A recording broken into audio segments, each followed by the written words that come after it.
Children of the world, when we play with them, are only asking one thing. Fred, do you have the courage to love me back? That's the question all the time, and they never ask it verbally. They do it with their bodies. This was Fred Donaldson, the founder of Original Play. His game is currently under suspicion to have allowed pedophiles to get their hands on other people's children. The scandal broke in the news show Kontraste, which is aired on ARD on the 24th of October this year. And it showed two couples who believe their children had been molested in childcare facilities of the Lutheran Church. Now, there are a lot of cases outstanding that have nothing to do with Original Play, but are directed against the Lutheran Church. In numbers, there are 770 pedophilia charges against the church. When things like that happen, an organization having proximity to children gives enough space to pedophiles to do what they are doing. Now there is new legislation out in Berlin, in the state of Berlin, and also the city-state of Hamburg, which bans this particular game from all childcare facilities in these places. Also, the planned introduction of that game to childcare facilities in the Swiss cities of Sursee and Bern had been shelved after the criticism. It's not just some game or some weirdo ideology that allows pedophiles to get their hands on children, but it's also organizations who deal with children do attract certain predators. This is true for the Boy Scouts of America, this is true for the Catholic Church, this is true for many organizations. But before I go into this, I actually do want to talk about Mr. Donaldson in particular, because he does stand for a streak within leftism that does facilitate pedophilia. I can let go of all the categories in which I live. I can stop being white, I can stop being a man, I can stop being a PhD, and come to another being with a mind that's not closed by fear. So of course the core is that we are all equal, and this means thought to its extreme that not even children are different from adults, and therefore their needs for physical proximity is the same is of the same nature as our adult need.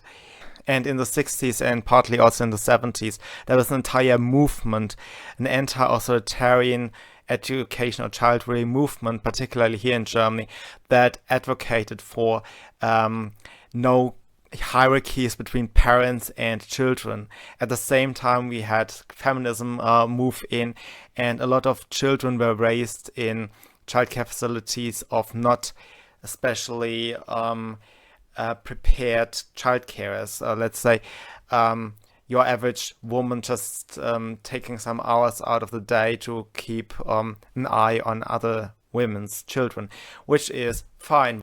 But this entire Kinderladen movement, as it was called, Kinderladen were the shops or children's shops, that's how it's sometimes translated, that was about giving free time to women so they can pursue their careers.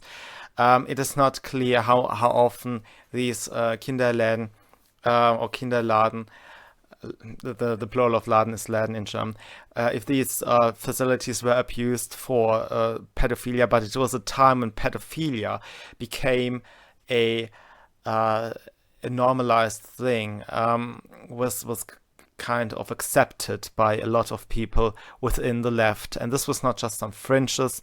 There's also, of course, a spiritual, esoteric dimension to it. Like most things on the left, they are replacing Christianity, and they removed all the good things. And a part of this is, of course, also that Jesus supposedly at some point, it was whittled down to Jesus just said, turn the other cheek, be nice, cuddly, brush your teeth, and so on. And this simplification, this extreme simplification of what happened also in Jesus' time, and the neglect of what actual conflicts people have between themselves and how to sort them out peacefully with dialogue and compromises, and sometimes not even compromises, but you find a win-win situation, talk openly about what is going on.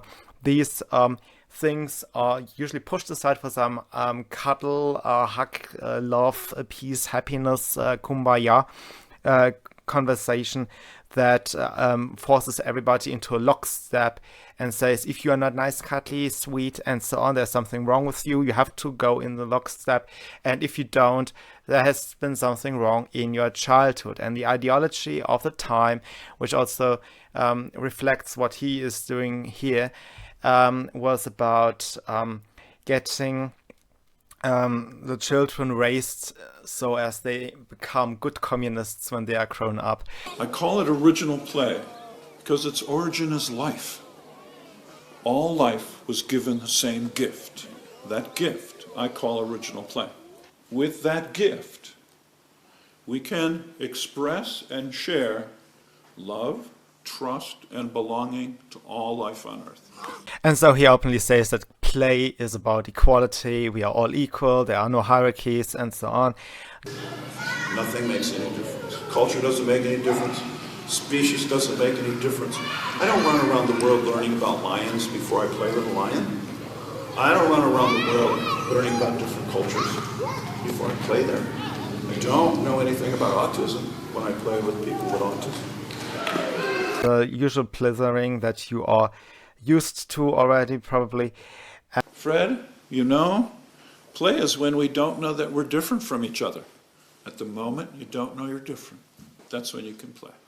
He uses play instead of my game or original play. He could have just used that as a trademark, and he's of course peddling this concept under a name, and he must, because he wants people to refer it specifically so they know exactly this concept. But he also at the same time, and this is a trick the left uses a lot, to establish that whatever he suggests is the original thing. So the name, and it's also the thing, and everything else is just an aberration from the original thing. That is something many ideologues do. The Nazis have rewritten history to the point that everybody was an Aryan, or all good things stem from Aryan cultures. You also find that in Turkey, for example, they had a linguistics that claim that all languages derive from Turkish. Yes, all languages derive from Turkish. You may have heard from Recep Tayyip Erdogan that America was indeed discovered by Muslims. You can also go to museums about Islam, and many of them will suggest to you that every invention that you have ever encountered into your life, from your toothbrush to your airplane, was actually invented by Muslims. We would not have airplanes and toothbrushes without Muslims. Of course, that's rubbish, but this idea that we are the original thing and everybody else is just a derivation of us is a very common narrative among all kind of weirdo ideologists. All the differences that exist on Earth don't make any difference. And everybody's born with the same gift. But we decide to not unwrap it. We keep it closed with the paper still on. And this is also coupled with a sense of superiority. All esoterics, the name says it already, is about pretending you know something that only you know. I don't know the exact Greek origins right now, but I think it means like secret knowledge also. It is something you cannot openly have communicated. It's your special wisdom and your superior godlike in comparison to everybody else, but at the same time you claim you are about equality, which makes no sense. They do not mean equality before the law. That's exactly the equality they absolutely hate. They never specify it, but still they do not sort out their contradictions. So they have this arrogance. There's a special esoteric knowledge that only they have, and everybody else has closed their hearts. And then only they can teach children how to be truly human. They are the origin, truly human thing, and you are just garbage who has a closed heart. There was no contest behavior in the kids' play. And if there's no contest behavior, that means no winning and losing, no blame and no fault, and no revenge. And of course, the end goal of the game is to overcome capitalism. We associate competition with capitalism, which is partly true. It uses a part of our self, particularly among men. We have this tendency to fight over things. And of course, a part of what makes us successful is that drive that derives from our aggression. The left tries to demonize this particularly side of our manliness. It derives from us trying to be better than other men and showing them that our solution is the best, that we obsess over something, and that we use our energy for a good purpose, you know. They pretend that all competition, that all aggression, that all energy that men have is always only directed into war and criminality, which it isn't.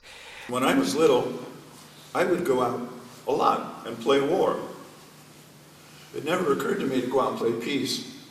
It is not only dangerous that they deprive us of our very drive, it is also that they do not accept democracy as that. Because the ultimate difference from our culture to cultures that do not play games, where they learn how to channel their aggressions correctly, how to deal with their different interests, and games are set up to have contrasting interests and so on in a rule-based, fair manner. What differs us is that we accept that we are winners and losers, and we are respectful with one another. We have an idea of what a good winner and a good loser looks like, and therefore we can respect election results. That's what makes the West different from all the other cultures. We respect election results, like Brexit, the Trump election, the Orban election in Hungary, and so on. We respect elections. Well, only if you allow children to play war, particularly the boys, they can learn how to leave the conflicts behind, how to set apart what was in the game and what was after the game. And only that, if you learn that, you can make peace. And this is a competence. If you remove that and pretend that we could all live in a very beautiful world and had no conflict of interests, if we were just about cuddling and sweetheart gibberish, then you're betraying yourself. You're completely delusional, right? This is not just this one man. As I said, there were decades of Kinderladen movement and pedophilia normalization efforts. And I want to point out 4 cases of the Green Party, because they are spearheading the destruction of America without many Americans noticing it. We're talking about the Green New Deal, Alexandria Ocasio-Cortez, and so on.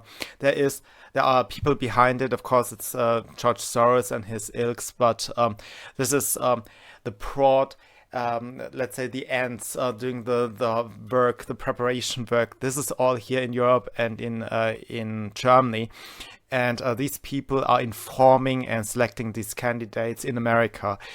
So what looks like members of the Democratic Party, they belong ideologically to this very specific group, the Greens. And it's also here by now that it is not just party members.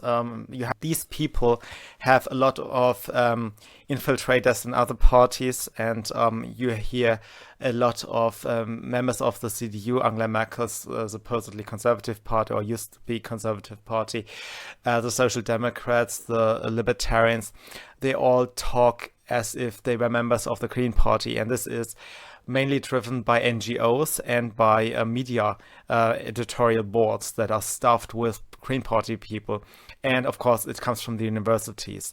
So there is this communism, but it is mixed with an agenda that plays around with environmentalism, and it's just knitting it together into a very toxic new thing. My first example is Jürgen Trittin. He used to be our federal minister for the environment, and he had set his signature under a party platform of his party in the city of Göttingen, and in which he demanded the decriminalization of pedophilia. This was not an exception. He is just one prominent member, and after he had left his signature on such a document, he was still allowed to continue such a high-profile career, and nobody was pointing this out. There were many platforms, campaign policy suggestions that were about the decriminalization of pedophilia. And one instance was mentioned during a debate of the state parliament in North Rhine-Westphalia, or NRW, and when a member of the then Conservative Party CDU asked a Green Party person if he also agrees that pedophilia is a bad thing. Renate Künast, who would later become our federal minister for consumer protection, asked added to the question, then no violence is involved, suggesting that you can have sex with children as long as there is no violence involved, or that this part of the platform would make a difference. Okay. And she's still very respected and is a part of the helm of the Green Party. So is still Jürgen Trittin. Another case is Volker Beck. He was the parliamentarian group's speaker for human rights in the federal parliament, Bundestag. And he wrote in the book, The Pedosexual Complex, the Pedosexuelle Komplex, a decriminalization of pedosexuality is urgently required in the face of the current situation of global criminalization. So he saw something wrong with the criminalization of pedophilia. Another case, probably the most disturbing one, is that of Daniel Cohn-Bendit, who was a member of parliament for the EU between the years 1994 and 2014, and he born in I think in France. At least he grew up in France and also in Germany. He wrote in his book The Great Bazaar, "My continuous flirt with all children soon showed erotic traits. I could feel how little girls of 5 years had already learned to seduce me. It happened a couple of times that children opened my trousers and started to caress me." He also made similar comments during an interview with a French television reporter. So there are a lot of these cases where some ideology leans to you being afraid for your children. If you have your own kids around these people, there are, of course, some Muslims or Hindus who are used from their home countries that young girls particularly can be married off at an early age.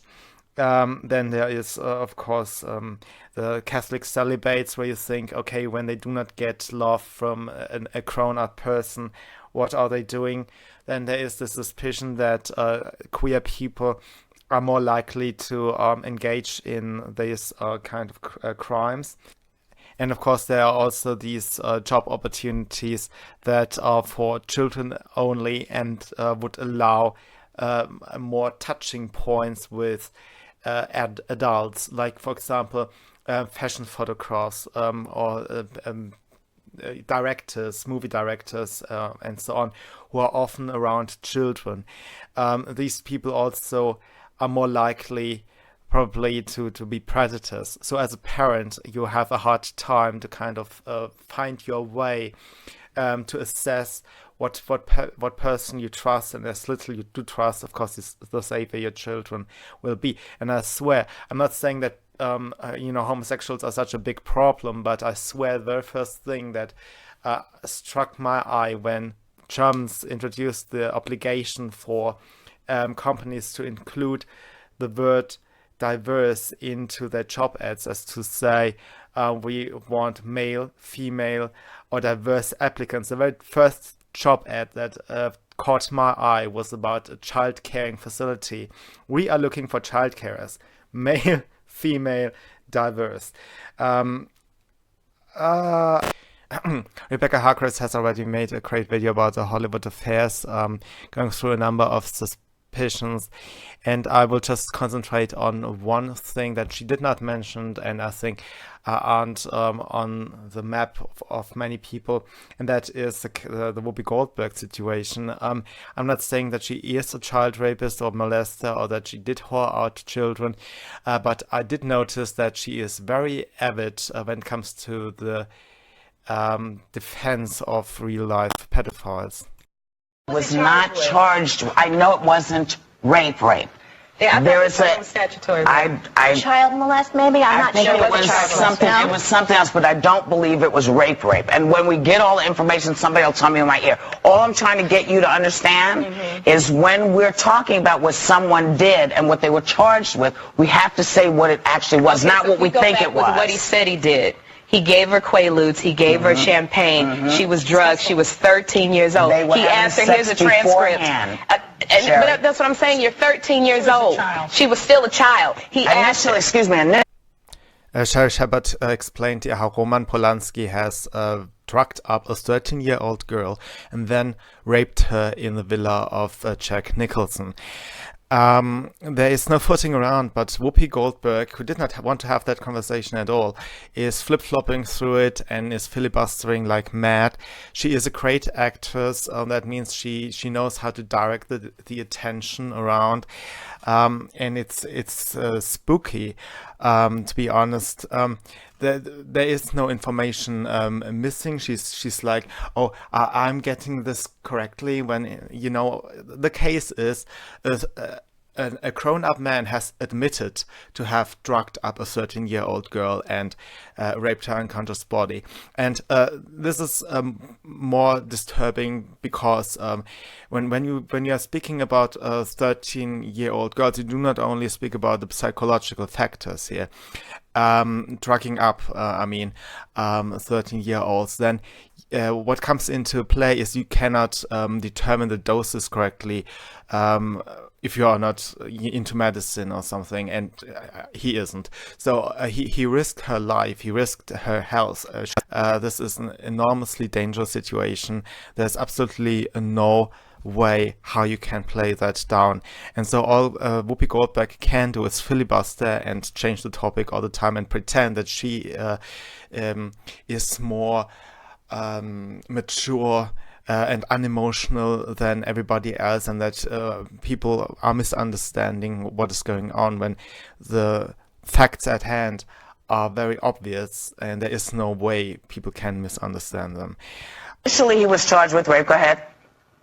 And then he pled guilty to having sex with a minor, okay? And he went to jail, and when they let him out... 45 days. And when they let him out, he said, you know what? This guy's going to give me 100 years in jail. I'm not staying. And that's why he left. So that's why I wanted to be really clear, because I wanted to know exactly what we were talking about.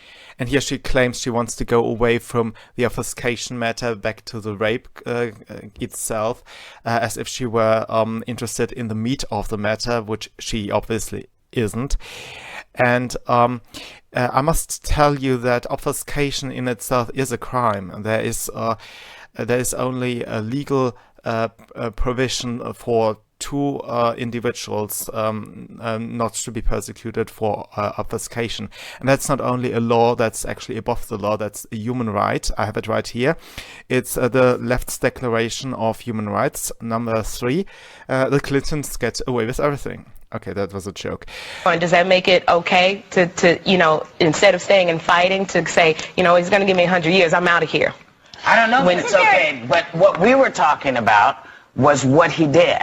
And that's what I wanted to clear up. That's all I wanted to clear up. Because I don't like it when we're passionate about something and we don't have all the facts. Okay, this is a point somebody brought up backstage. If he was not famous, would we be protecting him as much as we are? Because his friend Otto Weisinger said, you know, millions and millions of people love his work. He's a brilliant guy, and he made a little mistake 32 years ago. What a shame for Switzerland, said Otto Weiser, Polanski's friend. Well, you know, I have to tell you, again, you know, we're a different kind of society. We see things differently. The world sees 13-year-olds and 14-year-olds in the rest of Europe. They're seen oftentimes. Well, I'm not quite sure why she tells that lie, because she had lived in East Germany for 2 years, between 1979 and 1981. A piece of information you will no longer find on Wikipedia, but it's all over the internet. And she knows the culture, and yes, there is a difference when it comes to the age of consent in different countries, but drugging up a 13-year-old to rape her unconscious body is not something that Europeans approve of. There's no endorsement whatsoever. There is some part of this true, and that is we give leeway to teenagers who fumble around with each other. Let's say a 14-year-old and a 15-year-old, if they had sex, we would approach them and say, do you think of birth control? You know, if they do it among themselves, and if they are about the same age span, okay, then we tend to ignore the law. That's a reality. I'm just not saying that you should ask your children to have sex before marriage, but we in Europe, we tend to ignore the law and rather care for how much we can still achieve with a child that's trying to become independent at that period in its life. This misunderstanding also led to the destruction of Milo's career, if you remember. But he was already 14 years old, and it is not okay for the priest, but he, as an immature minor, is of course not accountable for that, and he was also not traumatized. He says he was a predator at the time, so to say, even though he was the 14-year-old. That doesn't give a free pass to that priest, but I'm just saying, I was the last person in my class who, or probably the last person, at least everybody else was talking about having sex when I was 16. That is a minor age, and everybody around me had sex. Okay, and what Milo meant to say was, in Europe, it is normal that you have that you turn a blind eye towards children making that, or youngsters making that decision when they are among themselves, and this is crucial. A 14-year-old having sex with a 30-year-old is not okay. Okay. Kind of feel now, maybe. I don't know. I have a 13-year-old niece, and I know my 13-year-old niece. I have a 13-year-old granddaughter. I know, but I'm not saying anybody doesn't. I'm just giving my story. And I know my 13-year-old niece thinks she knows everything. But I know that if a 45-year-old man drugged my 13-year-old niece, I would go after him with everything in my power. And oh yes, that's very nicely said. For I would break all his bones. There are other cases that are under discussed. I was frankly shocked when conservatives spoke about Joe Biden in a manner of, you know, he's just your creepy uncle. Only because it's a political opponent, we should not attack him on that. Quite frankly, I do not care if Biden is a Democrat or a Republican. What I see is that he does fumble around a lot, and there's a lot of footage out there. I mean, like a lot, and this is not okay. If you do have such an uncle, you actually have to call the police. There is no way around that. This guy leaves children alone. You can talk to him, of course, but it's not only about your children. And this is another dimension. How do you actually, when you notice such an individual, how do you stop him from potentially doing something?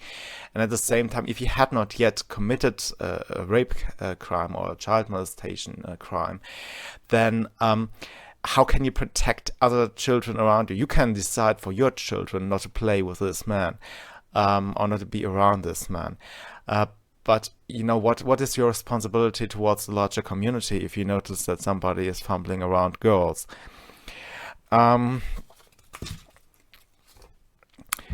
This game that Mr. Fred Donaldson has developed, this original play, has a hierarchy structure, and they are giving licenses to players who play this unorderly cuddle. Just, you know, they just cuddle around with children. I don't know whether this was intended to be a protection against child molestation, but in any event, it just normalizes a behavior with children that puts them at danger when they come across a pedophile afterwards. So this is a problem in itself, and a similar situation was also faced with the Boy Scouts of America. This is a very prominent case. Until the 1980s, they had already 2,000 charges against them, and they tried to introduce a number of programs. They educated their group leaders, and they employed a two-deep guideline. That means a group of children or a child may never be alone with a stranger or with one of those grown-ups in any situation. So they make always clear that the groups are with two adults at least. They also have introduced background checks. So before somebody gets in touch with the children, they will check his criminal records and see if he had some past that indicates that there could be a problem. Another problem is that you do not want to overprotect your children either. All of these youth organizations attract pedophiles, not just the Boy Scouts of America. And you don't want that your children sit around at home all day long, every day, with their moms. They need time with other kids. They need play dates. You have to entrust them to at least other parents, right? They need also to learn some skills. The Boy Scouts, for example, were about, camping, teaching children archery, rifle shooting, upselling from high places, and so on. They had a function. Their purpose was to take boys and turn them into men. By and large, through the history of our species, women used to be pregnant for most of the time. So women tend to run away from danger whenever they see some, and they sometimes overreact, or very often overreact, when they see a mouse or a spider or whatever, and then they scream and run away. I'm simplifying, not every woman is the same, and so on, but for the large history of our species, women used to be pregnant most of the time, and they had to be very careful. But at the same time, they were not out there and did not quite learn how to assess risk correctly. So migrants, for example, from other cultures and even from civil war areas, are seen as just as harmless as somebody who has grown up in a mature, political, stable country. There's also a scene in Pocahontas when she sings that song "Color of the Wind." She stops the guy from shooting a beast, and then she follows the footsteps into a bear cave where she grabs a cup and cuddles with it, and that is the same mindset that Mr. Donaldson of the original play game has already introduced. If you see a lion, just cuddle with him. You do not roam the earth to find out something about lions, he says. Okay, he's talking to female ears, by and large. And not all women are like this, and Cohn-Bendit is not like this, Nikki Haley was not like this, Maggie Thatcher was not like this, and so on and so on. There are many, many women who are not like this. But by and large, this is a problem many women have, and if children are only around their mothers, they will never learn to become men, and you have to assess risk correctly, to put out fires, to go to the military, to go to the police. You need that guy, you need that scout that stands on a tree and says, okay, you can climb up a little bit more. I'm standing here, I will catch you. Okay, this is not too high. Be careful, come down again. You know, somebody who helps you assess risk correctly. Because when you learn how to climb as a child, you can do it as an adult. And sooner or later, you will need it. You know, there are a lot of dangerous jobs out there, and it's usually men who do these jobs. And boys must learn their manliness. Okay, or they have to improve their manliness. We want strong men. We want to improve on our manliness, and we want, of course, also that women improve on their womanliness. Right? What is the right middle between overprotection and irresponsibility? Obviously, children need to learn skills, and you cannot shelter them in your home all the time. But at the same time, you do not want to introduce them to adults who make goofy faces all the time, but are very cold to their own children. I knew one case that I suspected to be that kind of person. And how do you alert anybody else about such a thing? Because many people ignore dangers, women more so than men, but we all tend to ignore dangers when they are too big, when we cannot grasp them anymore, and then we just focus on the things we feel safe about. And this is also why our elites can do what they do. People cannot comprehend how they who they have seen so often on television can become so dangerous and so evil. They do not believe their own eyes and their own ears, because a danger that is too big is better ignored. That's the psychology most of us have. What protections do you have? Leave me a comment. And what do you think about sex education in school? Does that rather alert children to bad behavior, or does that normalize situations with children that they should not be acquainted with?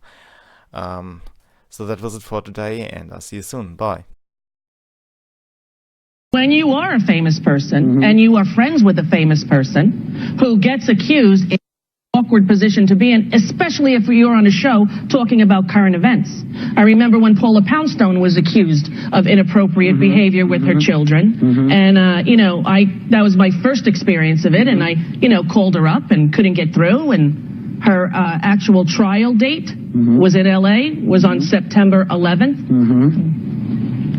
Fascinating, was no longer in the news. Kevin Clash, the Elmo allegations. When they're your friends, it is a very difficult thing, because the allegations are serious, and, you know, then they're your friends, and, you know, what do you do? Well, you say, listen, this is a friend of mine, and I don't know. You know, this is not the person I know, but we'll wait and find out what happens. But I will tell you, you know, again, having been on both sides of this, you know. But have you ever been accused of a crime? Yeah. A crime? Yeah. Wow. Yeah. So, and you can try to Google it. And I'm sure we will, but...